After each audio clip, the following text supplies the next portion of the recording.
la vie endela kotovelo solo tenan'ny fimpima Orléans ny amin'izao fankalazana ny andron'ny fitenindreny izao.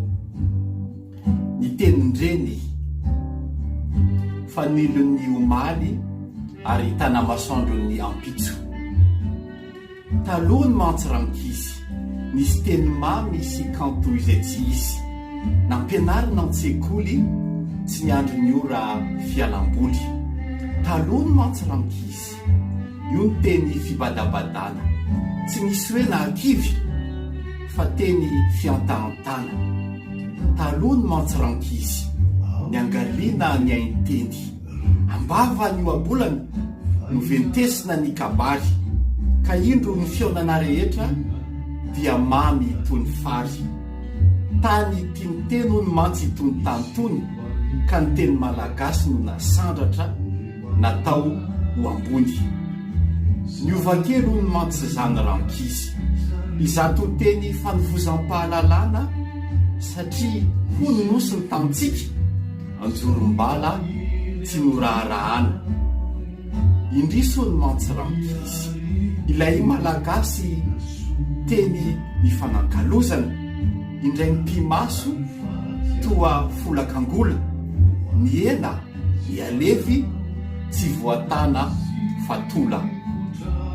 Ankehitrino ny mantsy rankizy ho indrindra raha tiako ny ary tsy ary tsy foiko ny aroa raha samy pitihina ny vato fotsy sy ny vato mainty ao andrefatrano ny iray fitiavana ary ny iray fakanatoky. Aoketsy manakasina sary-piaro ny teny malagasy. Aokizy no lalaina ny vahiny tsy indraindraina.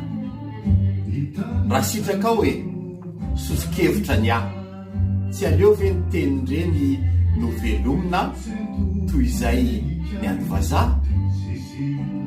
Satroko ary raha mba hiara entanysika ny tenitsika ny hoe mifono ireo fahendrena tsy misy tomika. Raha tsy voafe io ndray androany dia angahia isika tsy ho ambony tsy ho ambany ny an'ny hafa njakazaka ny antsika verilaka. Indro izany dia mitaika andraikitra sy adidy tojanahary ny teninao ka tena lafo vidy.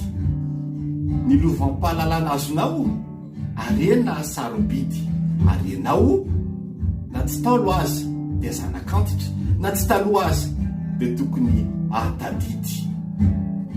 Erezo raha avako fa tsy mbola tara mijoro isika ho an'ny taranaka amampara. Ny tenindreny no kolokoloy aoka re tsy alaina iondany aelezo raha mbola velonaina dia mirary soa tompoko saotra indrindra.